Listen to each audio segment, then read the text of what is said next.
Pertemuan Natalie Holzer dan Ladislao hingga tunangan, ada peran Irish Bella.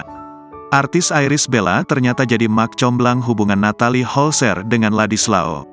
Hal ini diungkap oleh Ladislao saat tampil di acara stasiun TV swasta. Bahkan Ladislao sudah melamar janda komedian Sule itu belum lama ini. Tak lama kemudian, Natalie Holzer sempat memamerkan gaun pengantin lewat akun Instagramnya. Rupanya, Ladislao kenal Natalie Holzer berkat artis Irish Bella. Hal ini diungkap Ladislao saat menceritakan momen bertemu dengan Natalie Holzer hingga merasa jatuh cinta. Awal tertarik dengan Natalie Holzer, Ladislao mengatakan saat dirinya menghadiri acara ulang tahun anak dari artis Irish Bella. Di situ, Ladislao melihat sosok Natalie Holzer yang juga datang di acara tersebut.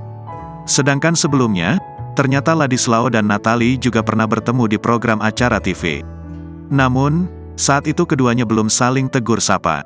Bahkan, Ladislao mengaku dirinya tak ingat bahwa pernah bertemu dengan Natalie sebelumnya.